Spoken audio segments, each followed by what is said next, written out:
Net so sissie. As dat. Mag mooi in. Kijk, je gaat erin. 1, 2, 3. Hoe gaat jullie? Kan je jou aan sissie?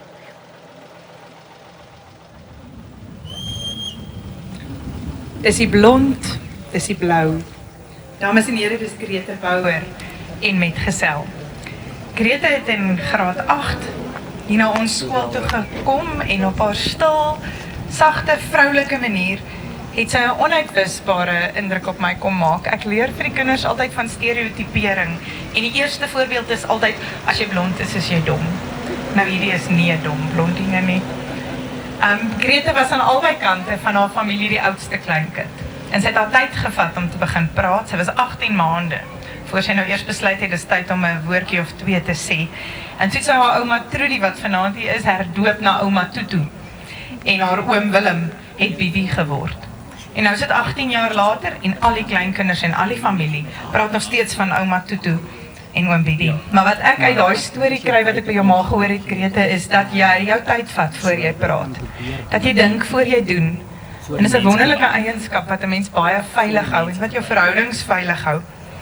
Jy weet, hierdie blondine het keuring vir beide arbeidsterapie en medies. En in vandag se wêreld, as jy keuring kry vir medies, is dit 'n redelike wonderwerk en almal dink dis wat jy moet doen. Maar nie Grete nie. Grete dink nog.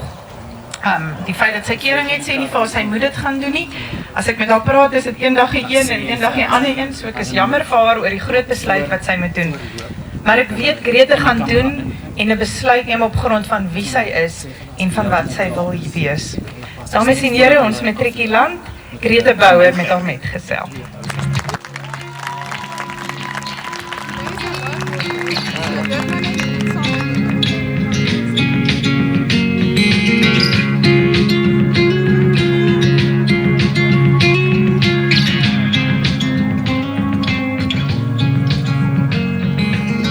Well, you best be getting on the road.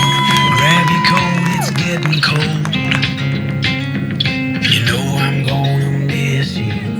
Don't get below a quarter tank. That gas burns quicker than you think.